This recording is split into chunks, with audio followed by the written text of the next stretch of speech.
done to rotate a dipole from the stable equilibrium to the unstable equilibrium, from the stable equilibrium to the unstable equilibrium, to the unstable equilibrium, to the unstable equilibrium. जब भी teacher मुझे work done के बारे में पूछे, क्या बोल रहा हूं, जब भी टीचर मुझे वर्क डन के बारे में पूछे तो potential energy final minus potential energy initial, कब, क्वेश्चन मार्क, जब टीचर वर्क डन किसके बारे में पूछेगा, जब वर्क डन किसके बारे में पूछेगा, एक्सटर्नल एजेंसी का वर्क डन। मुझे कैसे पता ये एक्सटर्नल एजेंसी का वर्क डन है, क्योंकि अगर टीचर कुछ भी मेंशन नहीं करेगा, no mention means external agency का work done, means external agency का work done, means external agency का वर्क डन। तो हमारे पास यहाँ पर potential energy of dipole minus PE into cos of theta. तो मेरे पास जो स्टेबल इक्विलिब्रियम है उसका मतलब क्या आ गया, जो मेरे पास यहाँ पर स्टेबल इक्विलिब्रियम है उसका मतलब theta is equal to 0 degree.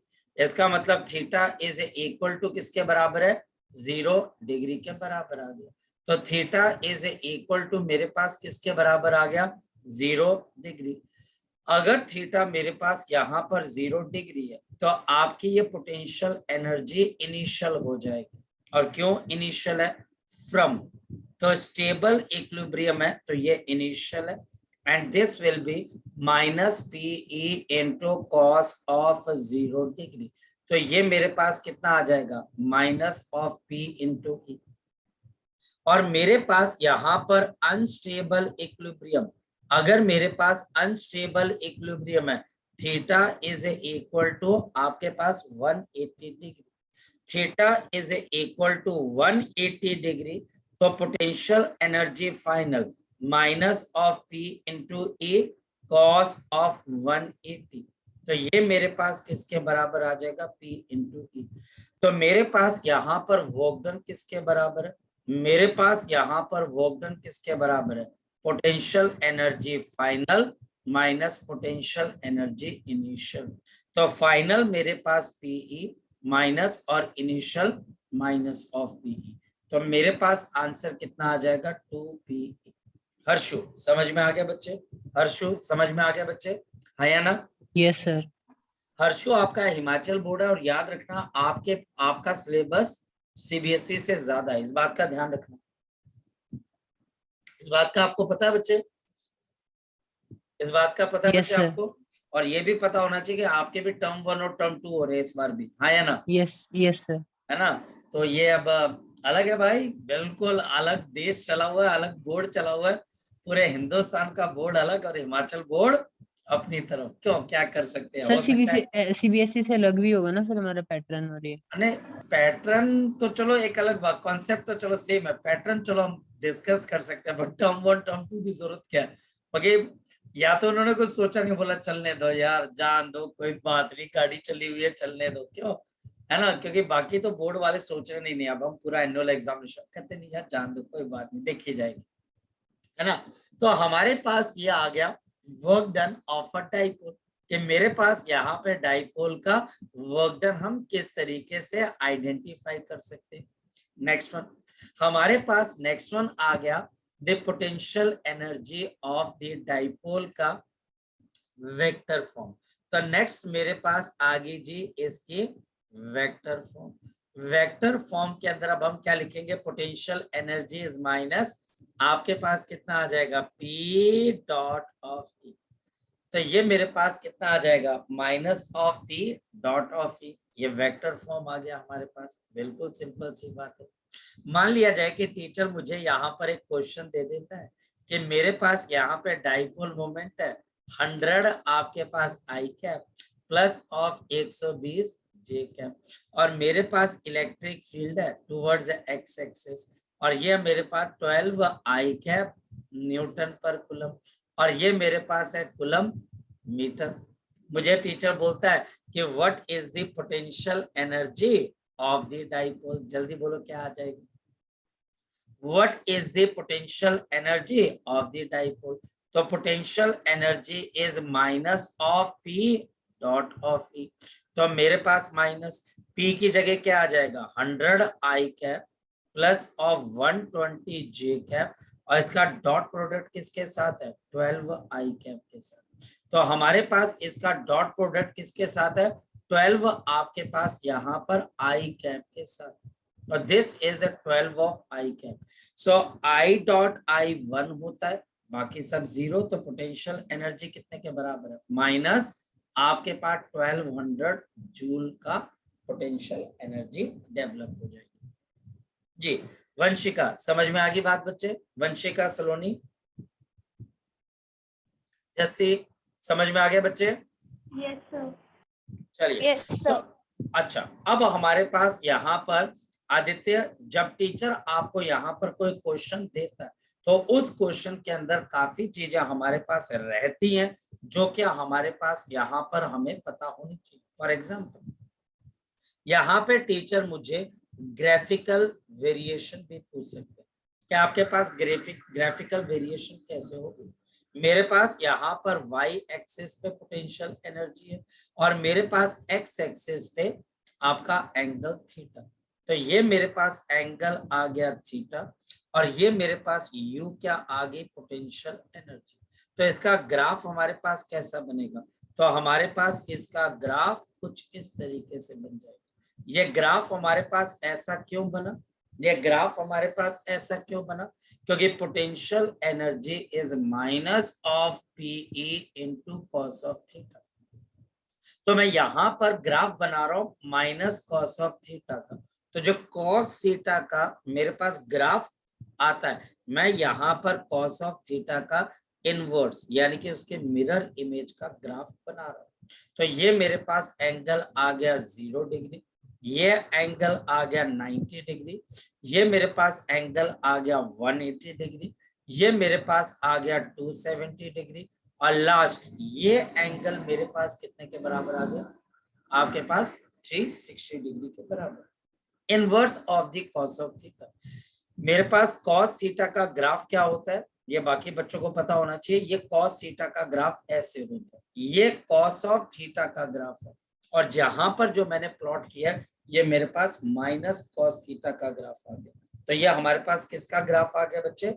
Minus of cos theta का ग्राफ आ गया। जी अब बताओ बच्चे, किसी बच्चे का डाउट? किसी बच्चे का कोई डाउट बेटा? पक्का? मुस्कान, जस्सी, नितिका, महक, क्लियर है ये वाली चीज? Yes sir. चलो अब चलते हैं आगे। आगे अब मेरे पास यहाँ पर क्या है, क्योंकि मुझे एक चीज पता लग चुकी है, क्या आपके पास यहाँ पर u किसके बराबर है? Minus of p dot into e। तो अब यहाँ पर बच्चे मैं आपको करवाता हूँ डाइपोल इंटरेक्शन। तो ये अब मेरे पास आ जाती है डाइपोल इंटरेक्शन, यानी कि दो शॉर्ट डाइपोल एक दूसरे के साथ कैसे इंटरेक्ट करेंगे।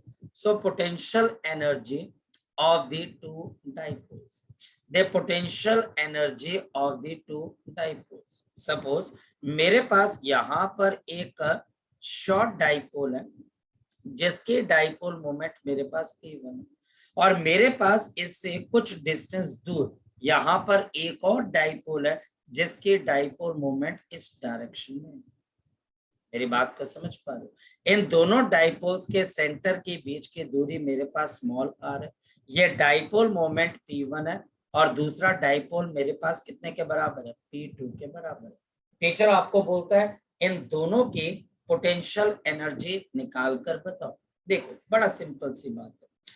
सबसे पहले तो आपको ये समझना पड़ेगा कि अगर मैं यहाँ पर किसी एक डाइपोल को रेफरेंस मान के चलता हूं तो ये हमारे पास रेफरेंस है जिसकी फील्ड क्रिएट होगी, और दूसरे डाइपोल को मुझे ऑब्जेक्ट मान के देखना पड़ेगा कि दूसरा जो आपके पास डाइपोल है वो ऑब्जेक्ट है।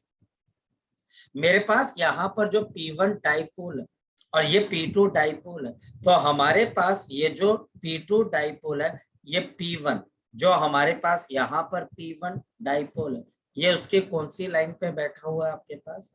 तो आप बोलोगे ये उसकी एक्सियल लाइन पे बैठा हुआ है। और हमारे पास P1 की इलेक्ट्रिक फील्ड इस एक्सियल लाइन पे कहाँ की तरफ को होती है?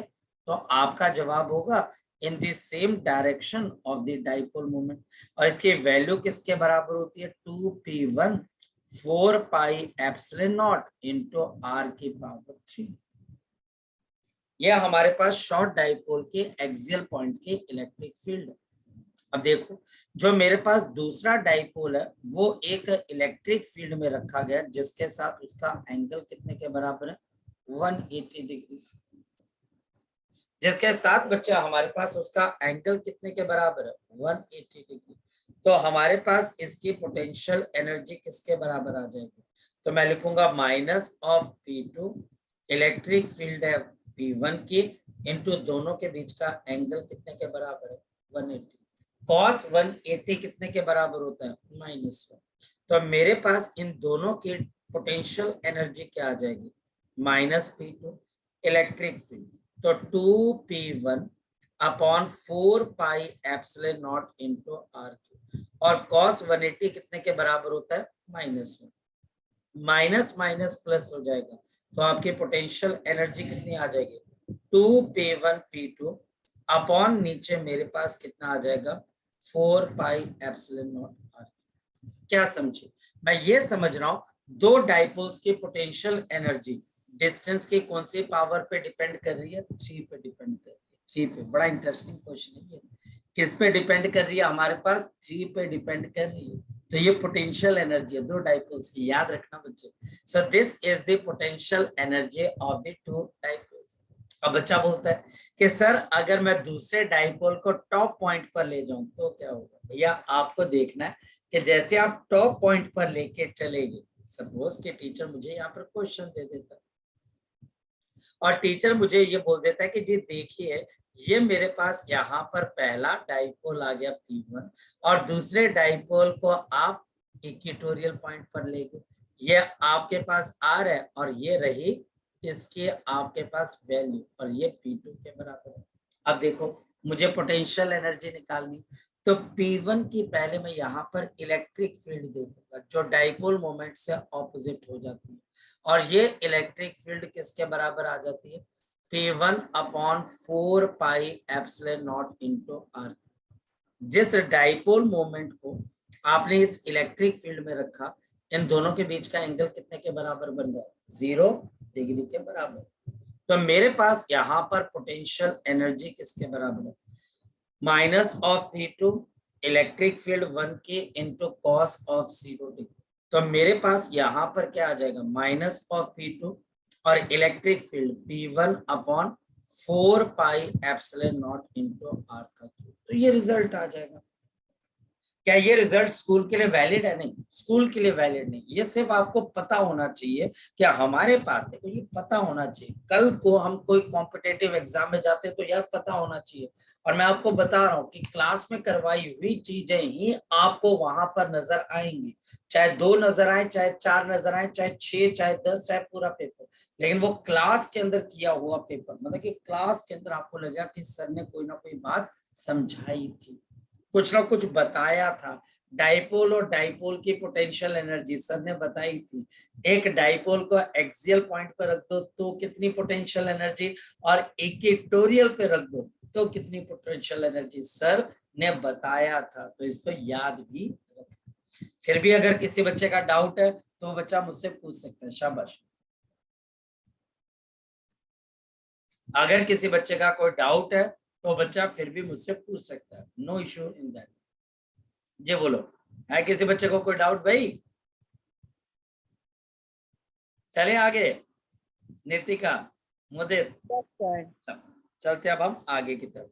शर्माने की तो कोई वजह नहीं है, आई थिंक सो, क्योंकि अगर आपको मेरी आवाज आ रही है, नहीं आ रही तो कोई बात नहीं, आप मेरे को मैसेज कर सकते हो सर थोड़ी थोड़ी आवाज आ रही है। लेकिन अगर आपको मेरी आवाज आ रही है और आपको डाउट भी है तो बाद में अपने आप समझ में नहीं आएगा, वो आपको तब समझ में आएगा जब आप टीचर से उसको समझने की दोबारा से कोशिश करोगे, जब आप उसको टीचर से दोबारा अंडरस्टैंड करने की कोशिश करोगे तो वो अपने आप बच्चे आपको यहाँ पर समझ में आना शुरू हो जाएगा।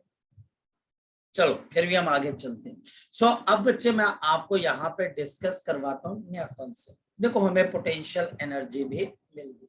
सो अब हम यहाँ पे डिस्कस करेंगे बच्चे the kinetic energy of the charge particle, the kinetic energy of a charge particle, kinetic energy of the charges. अब बड़ी सिंपल सी बात को ध्यान से समझना बच्चे, अगर मेरे पास यहाँ पर इलेक्ट्रिक फील्ड प्रेजेंट, मैं रैंडम सा ले लेता हूँ, ये मेरे पास यहाँ पर इलेक्ट्रिक फील्ड है, ये मेरे पास यहाँ पर इलेक्ट्रिक फील्ड है, ये मेरे पास यहाँ पर इलेक्ट्रिक फील्ड है।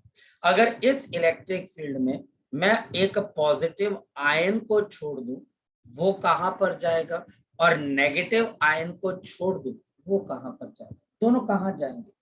अगर मैं आपको बोल रहा हूं if the charges are released, if the charges are released, अगर चार्जेस को बच्चे मैं यहाँ पे रिलीज कर देता हूँ in the इलेक्ट्रिक फील्ड, अगर मैं उनको इलेक्ट्रिक फील्ड में रिलीज कर देता हूँ, जैसे मेरे हाथ में कोई पेन पेपर, कोई बाल्टी, कोई पानी का मग है, कोई बच्चे आपके पास पेंसिल है, अगर वो मेरे हाथ से रिलीज हो जाती है तो बताओ ये चीज कहाँ की तरफ को जाती है बच्चे आपके पास, ये चीज कहाँ की तरफ को जाती है जल्दी बताओ, ग्रेविटी की वजह से नीचे। ऐसे ही अगर एक पॉजिटिव चार्ज को रिलीज कर दिया जाए तो बताओ वो कहाँ की तरफ को भागेगा बच्चे आपके पास, बताओ शाबाश, वो कहाँ की तरफ को भागता है, वो भागेगा बच्चे हमारे पास अलोंग द इलेक्ट्रिक फील्ड। यानी कि ये भी तो कहा जा सकता है कि हमारे पास यहाँ पर पॉजिटिव चार्ज क्या करता है, ये पॉजिटिव चार्ज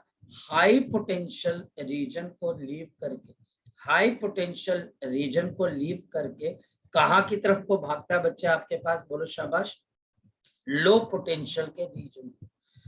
तो लो पोटेंशियल के रीजन को ये पकड़ने की, कैच करने की कोशिश करता है कि यह हाई पोटेंशियल से कहां की तरफ को जाएगा, लो पोटेंशियल की तरफ।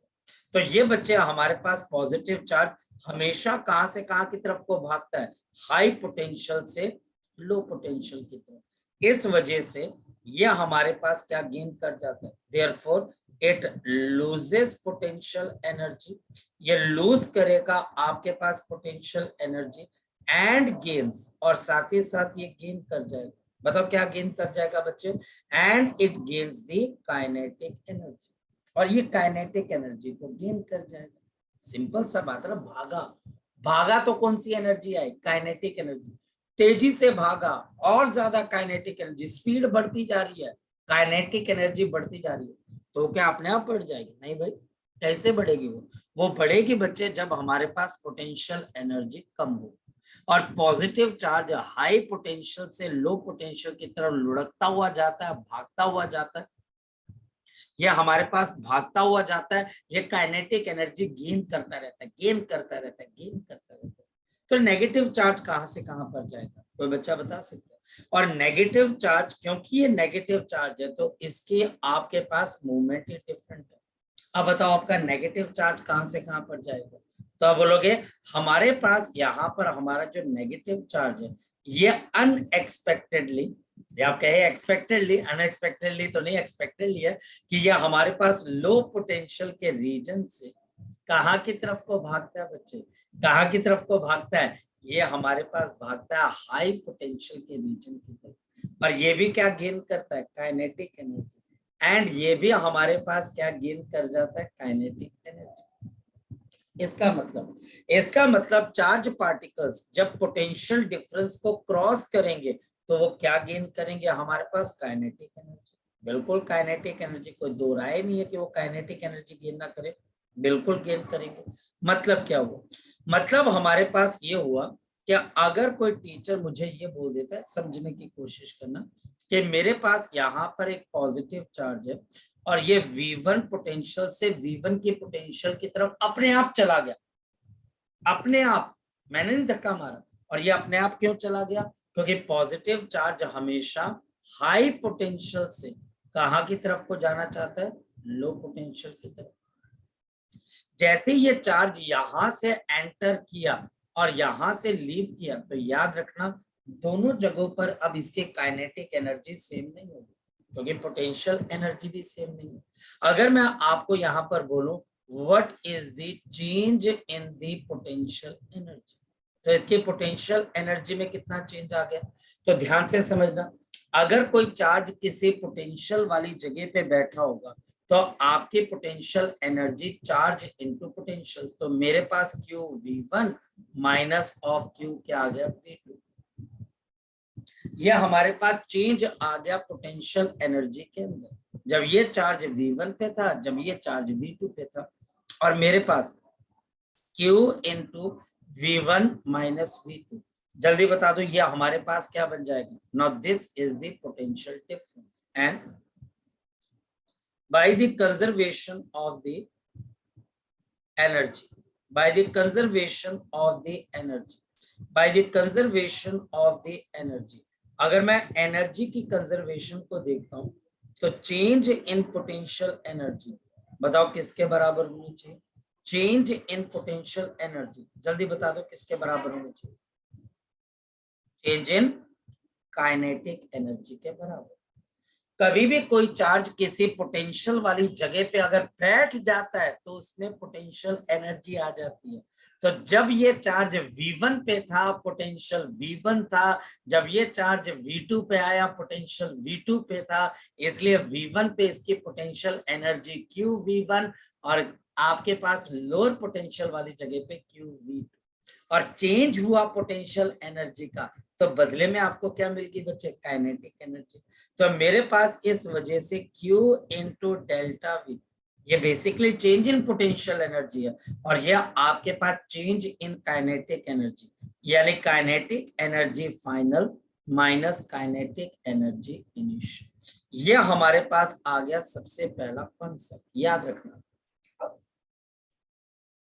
अब आपको ये चीज याद रखनी पड़ेगी कि जब भी कोई चार्ज पार्टिकल किसी पोटेंशियल डिफरेंस को क्रॉस करेगा तो वो काइनेटिक एनर्जी गेन करेगा, लेकिन बच्चे हमारे पास तब जब वो पोटेंशियल एनर्जी, जब वो चार्ज पार्टिकल को आप अलाउ करो, मतलब कि आप उसको फ्री छोड़ दो, तो होगा। याद रखो ये तभी एप्लीकेबल है, ये हमारे पास तभी एप्लीकेबल है जब चार्जेस को आप क्या कर दोगे? फ्री, आप उसको फ्रीली लीव कर दोगे। आप इसको फ्रीली लीव कर दोगे तो ये अपनी पोटेंशियल एनर्जी कम। मेरे को एक बात बताओ ना, ये मेरे हाथ में जो बीड़ा है, ये मेरे हाथ में जो बीड़ा है बच्चे आपके पास, इसको मैं फ्री छोड़ता हूँ तो सबसे पहला काम ये क्या करता है? अपनी पोटेंशियल एनर्जी बढ़ाता है कि कम करता है? बोलो। मेरे हाथ में यहाँ पर ये बीड़ा है, ये इसको मैंने रिलीज किया, छोड़ दिया, फ्री कर दिया, तो इसने अपनी पोटेंशियल एनर्जी को बढ़ाया या कम किया? बताओ शाबाश। कम किया। कम किया। और बदले में आपको क्या दिया इसने बच्चे? कम करके काइनेटिक एनर्जी। Kinetic energy. जब भी आप किसी चीज को फ्री छोड़ोगे, जब भी आप किसी चीज को बच्चे फ्री छोड़ोगे, जब भी आप किसी चीज को छोड़ने की कोशिश करोगे बच्चे, तो हमारे पास कुछ ऐसा होगा। क्या हमारे पास यहाँ पर एक तरफ से पोटेंशियल एनर्जी कम होती जाएगी और काइनेटिक एनर्जी बढ़ती जाएगी। मैं एग्जांपल देता हूँ। मेरे पास यहाँ पर क्वेश्चन क्या बच्चे हमारे पास, if a charge of 2 coulomb, अगर मेरे पास यहाँ पर 2 कूलम का चार्ज है, if we have the charge of 2 coulomb and mass, और मेरे पास इसका मास है 5 मिलीग्राम, 5 मिलीग्राम, और हमारे पास इसका मास किसके बराबर है? 5 मिलीग्राम के बराबर है बच्चों। Accelerated through the potential difference, through the potential difference of 40 volt, calculate the speed of the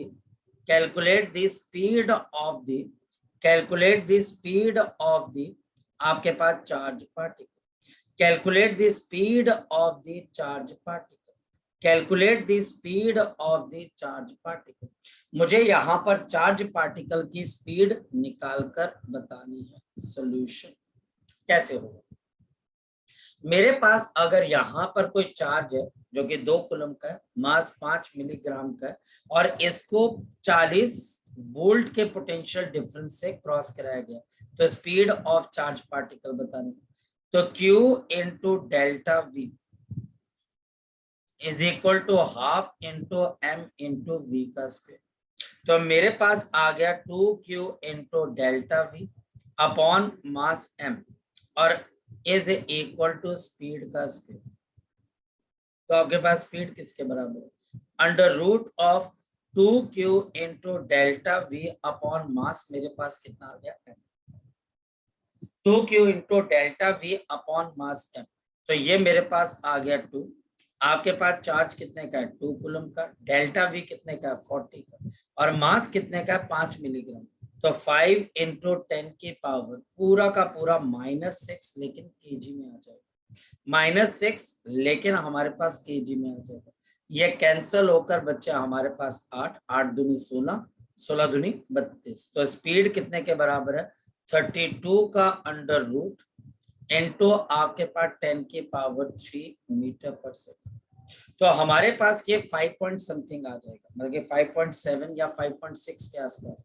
तो this will be equal to 5.6 into 10 की पावर 3 मीटर पर सेकंड की स्पीड हो जाएगी। तो ये हमारे पास हो गया कि जब भी आप किसी चार्ज पार्टिकल को पोटेंशियल डिफरेंस में से क्रॉस कराओगे तो उसकी पोटेंशियल एनर्जी चेंज होगी और बदले में उसको क्या मिलेगी? Kinetic energy. बट याद रखना इस केस में the external agency is absent. The external agency is absent. यानी कि आपकी external agency absent है, and we are obtaining the work done. And we are obtaining work done. We are obtaining work done by the system. Work done by the system.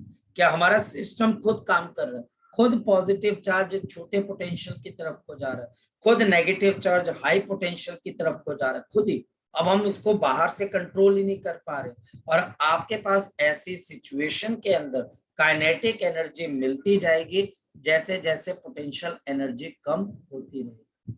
Clear? किसी बच्चे का doubt इसके अंदर से? शाबाश, बोलो बेटा। हाँ जी बेटा। -6 कैसे लिया? क्योंकि बच्चे हमारे पास मास आ गया 5 मिलीग्राम का, तो 5 इंटू 10 की पावर -3, फिर ग्राम का भी बच्चे 10 की पावर -3 की। ठीक है लड़की? ठीक है, पक्का?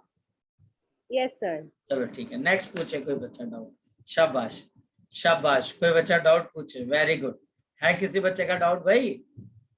जी हर्षु, जस्सी, है कोई doubt? No sir. No sir. पक्का? देख लो भाई, बात नंबर नहीं कमाने जो, डाउट तुम चाहे जितने मर्जी पूछो। ठीक है, जो बात है देखो ना, नितिका ने बिल्कुल, मैं मानता हूँ भाई ये बात तो बिल्कुल सही, नितिका ने दम से बोली कि सर ऐसा क्यों कर रहे हो हमारे साथ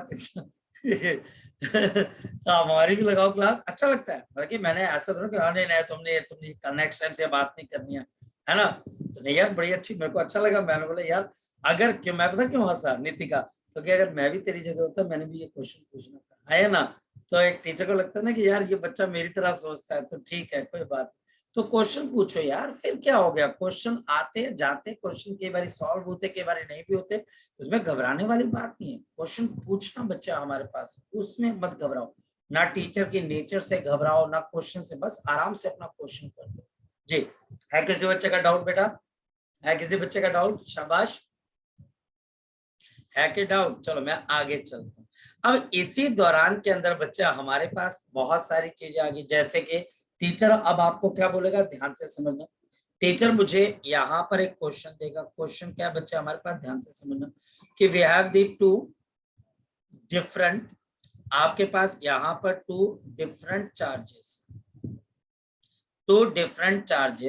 आपके पास एक +Q1 का है और दूसरा -Q2 का बच्चा हमारे पास, but having same mass, but having the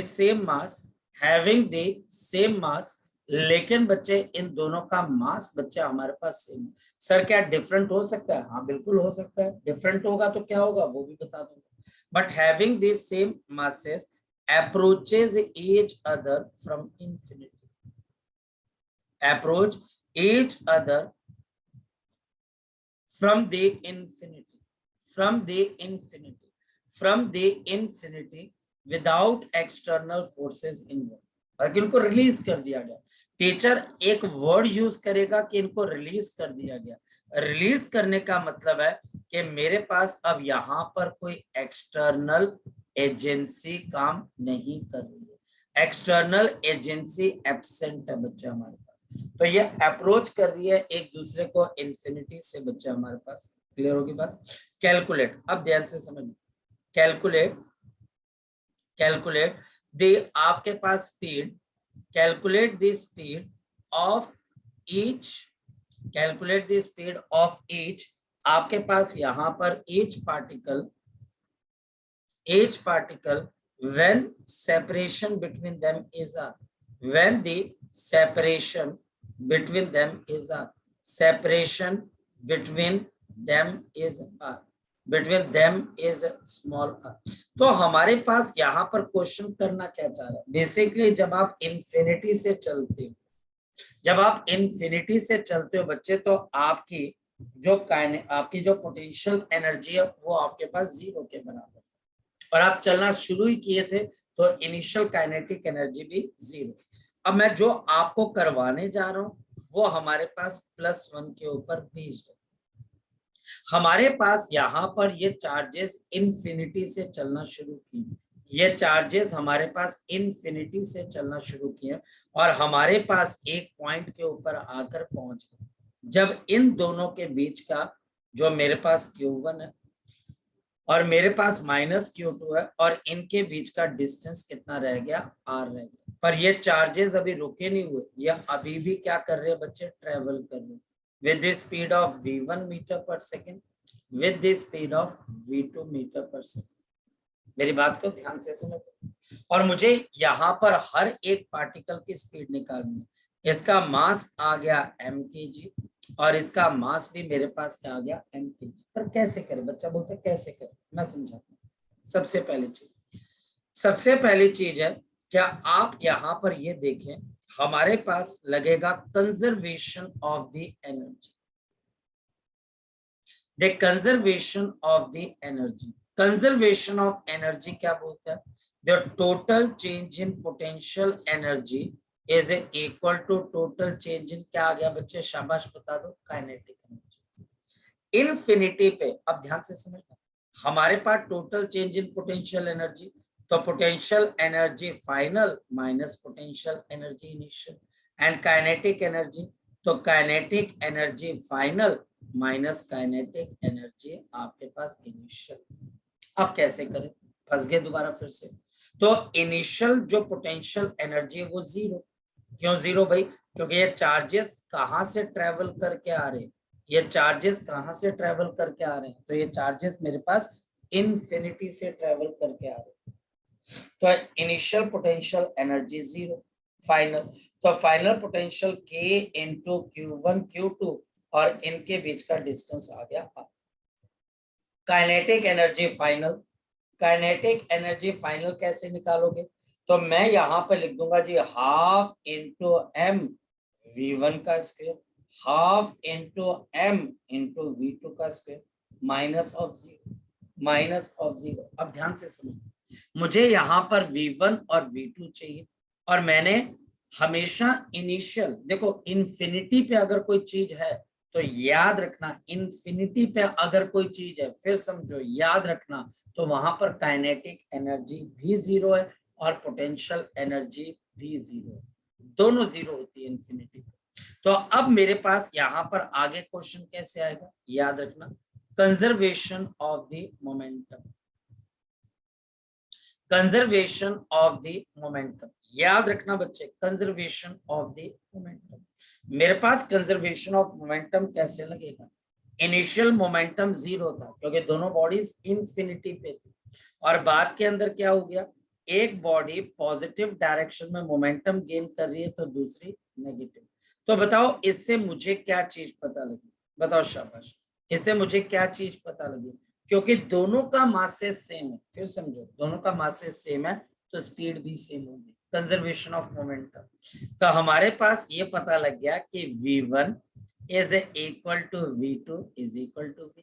पर सर ऐसा आप क्यों कर रहे हो? रीजन, क्योंकि हमारे पास दोनों पार्टिकल्स ट्रेवल कर रहे हैं, मोमेंटम जो होगा वो आपके पास कंजर्व होगा। अच्छा सर, इसका मतलब अगर एक बॉडी रुकी हुई होती और दूसरी चल रही होती फिर कंजर्वेशन ऑफ मोमेंटम एप्लीकेबल नहीं होगा। ये पॉइंट है, ये आपको +1 के वर्क पावर एनर्जी और +1 के ग्रेविटेशन, ये 2 चैप्टर के क्वेश्चन करवाएगा। फिर समझो, अगर मेरे पास दोनों पार्टिकल्स अप्रोच कर रहे हैं या दूर जा रहे हैं या अप्रोच कर रहे हैं, तो बेटा एक बात ध्यान रखना, दोनों पार्टिकल अगर ट्रेवल करेंगे तो हमारे पास मोमेंटम कंजर्व है। लेकिन अगर आप एक पार्टिकल को फिक्स कर देते और दूसरा ट्रेवल कर रहा है, अगर एक पार्टिकल फिक्स है दूसरा ट्रेवल कर रहा है, तो कंजर्वेशन ऑफ मोमेंटम एप्लीकेबल नहीं होता। अब मैं आपको समझाता हूँ, हमारी अर्थ का मोमेंटम कंजर्व है क्या? ये बच्चा बोलता है कि हमारी अर्थ ट्रेवल कर रही है तो उसके पास एक मोमेंटम है, क्या वो कंजर्व है? तो आंसर है बिल्कुल भी कंजर्व नहीं, हमारा मोमेंटम चेंज होता है। तो फिर क्या कंजर्व है? क्योंकि हमारी अर्थ फिक्स है और सन के आसपास अर्थ ट्रेवल कर रही है, तो इसका एंगुलर मोमेंटम कंजर्व होगा, angular momentum, not the momentum. तो मेरे पास एंगुलर मोमेंटम कंजर्व होगा लेकिन मोमेंटम कंजर्व नहीं होगा। कब? जब एक पार्टिकल रुका हुआ है और बाकी सब ट्रेवल कर, जब एक पार्टिकल रुका हुआ है और बाकी सब ट्रेवल कर, तो हमारे पास दोनों चल रहे हैं, दोनों के मासेस सेम है तो स्पीड सेम। अब सपोज कि एक बॉडी का मास दूसरे से डबल होता तो फिर यहाँ पर हम देखते कि स्पीड भी बराबर नहीं होगी, जिसका मास डबल है उसकी स्पीड हाफ हो जाएगी, कुछ ऐसा। अब आगे हम इसकी वैल्यू डाल देते हैं, तो मेरे पास यहाँ पर क्या चीज आ गई, तो मैं लिख सकता हूँ K into Q1 Q2 upon R is equal to 2 into half into M into V का स्क्वायर। ये हमारे पास कैंसिल है, 2 क्यों हो गया? क्योंकि ऐड हो जाएंगे। तो V is equal to under root of K into Q1 Q2 upon RM। तो हमारे क्वेश्चन का क्या आ गया? आंसर। ये क्वेश्चन स्कूल में आएंगे? शायद नहीं, शायद नहीं बच्चे, मैं बिल्कुल फ्रैंकली बात कर रहा हूँ, शायद नहीं आएंगे। पर ये क्वेश्चन आपको अदर जगह पे आ सकते हैं भैया, बिल्कुल हंस के आएंगे। और हो सकता है आपके स्कूल का टीचर डाल दे और आपका स्कूल का टीचर डाल के बोले भैया चेक कर लेते हैं कितने बच्चे पढ़ाई कर रहे हैं और कितने बच्चे ऐश कर रहे हैं, ताकि मैं बच्चों को नीचा दिखा सकूं।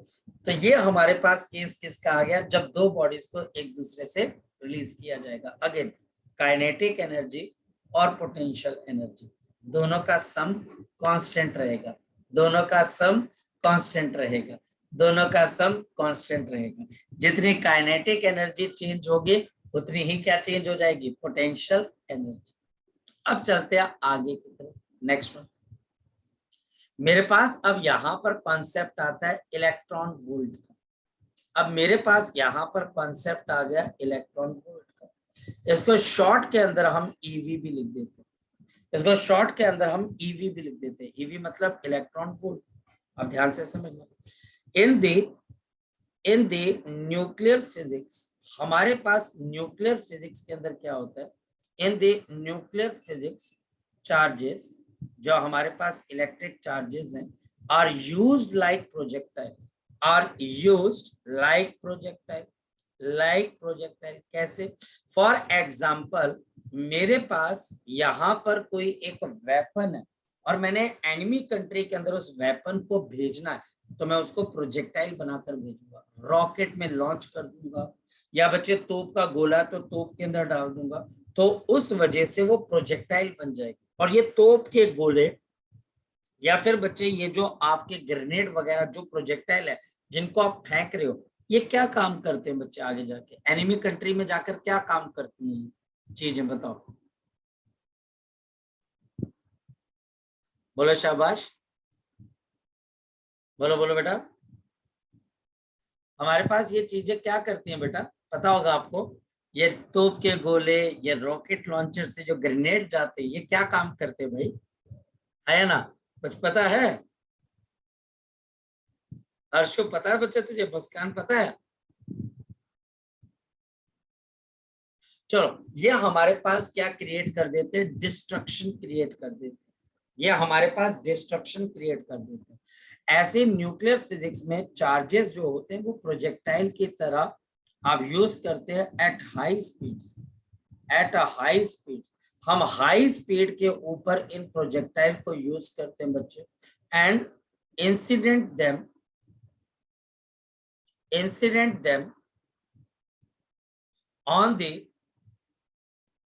on the target material, on the target material। अब ध्यान से समझना, to gain the sufficient energy before striking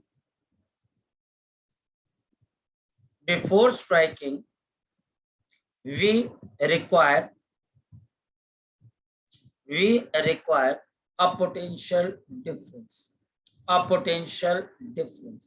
हमारे पास हमें एक पोटेंशियल डिफरेंस चाहिए। हमें यहाँ पर क्या चाहिए बच्चे, एक पोटेंशियल डिफरेंस चाहिए। मुझे यहाँ पर क्या चाहिए, पोटेंशियल डिफरेंस चाहिए। एंड देयरफॉर if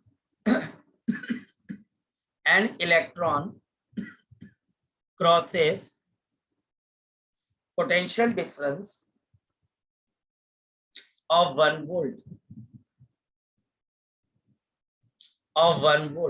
ये 1 वोल्ट का पोटेंशियल डिफरेंस अगर एक इलेक्ट्रॉन आपके पास क्रॉस करता है, if an electron cross the potential difference of 1 volt, the energy acquired, जो मेरे पास यहाँ पर एनर्जी अक्वायर आप करते, the energy acquired is called 1 electron volt. इसको हम 1 इलेक्ट्रॉन वोल्ट बोलते हैं।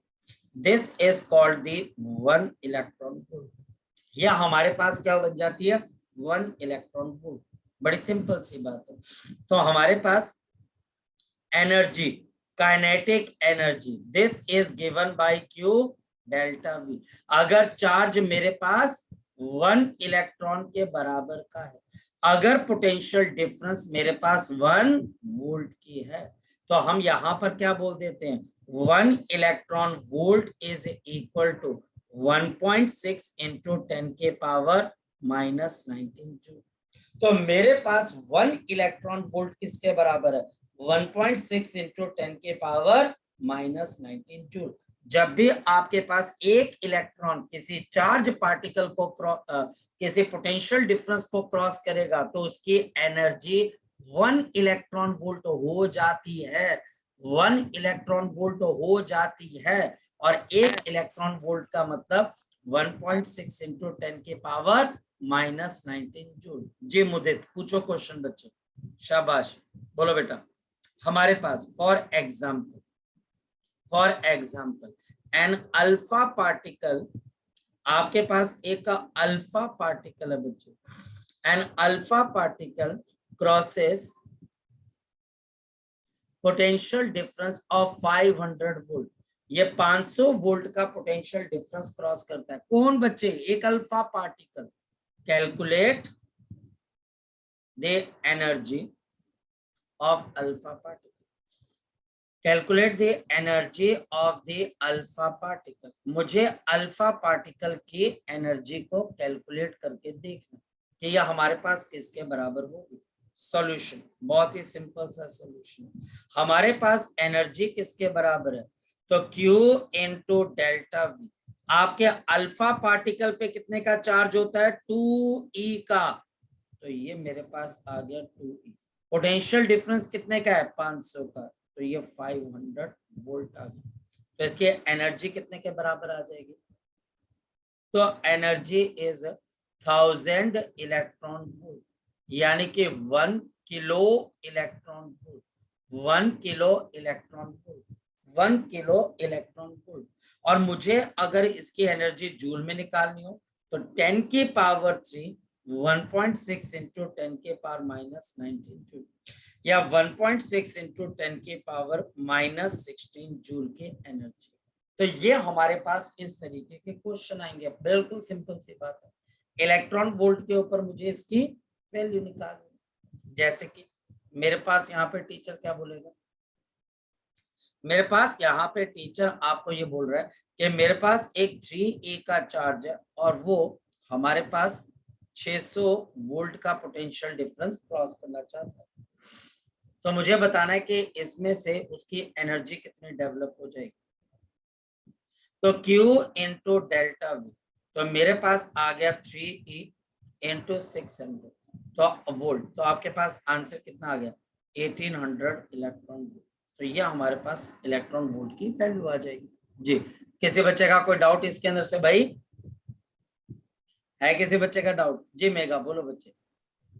सर मेरा इसमें नहीं था, जो हमने लास्ट जो टॉपिक करा था ना, जो इससे पहले कर रहे थे हम लोग, जो हमने इन्फिनिटी से वो लिया था उसको, चार्ज पार्टिकल को, उसमें जो था उसमें हमने दो मासेस अभी सेम लिए थे। अगर अलग अलग होते तो? अच्छा, बिल्कुल सही बात है बच्चे। चल मैं तेरे लिए क्वेश्चन ही ले लूं लड़की। तो अभी आपके पास मान लिया जाए कि टीचर मुझे बोल देता है कि मेरे पास यहाँ पर दो मासेस हैं। चल मैं प्रॉब्लम भी डिफरेंट ले लेता हूँ, थोड़ी सी अलग प्रॉब्लम भी हो जाएगी। और ये मास है 2m और ये मास है बच्चे हमारे पास m, और इनके बीच का डिस्टेंस आपके पास किसके बराबर है? r के बराबर।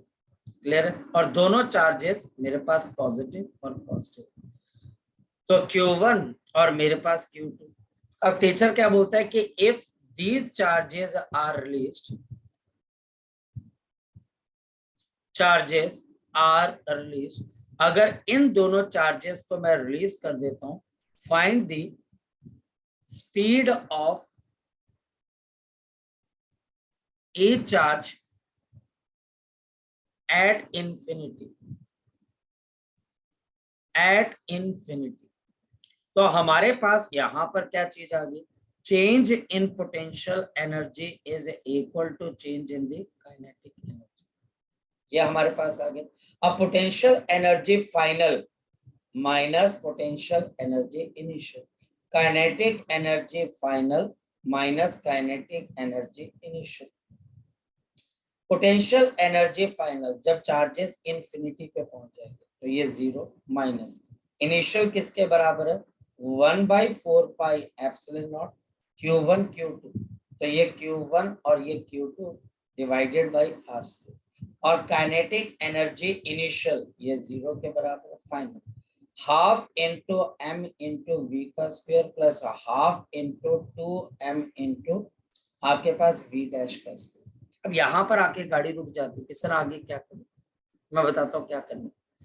बड़ी सिंपल सी चीज है बच्चे, कंजर्वेशन ऑफ द मोमेंटम।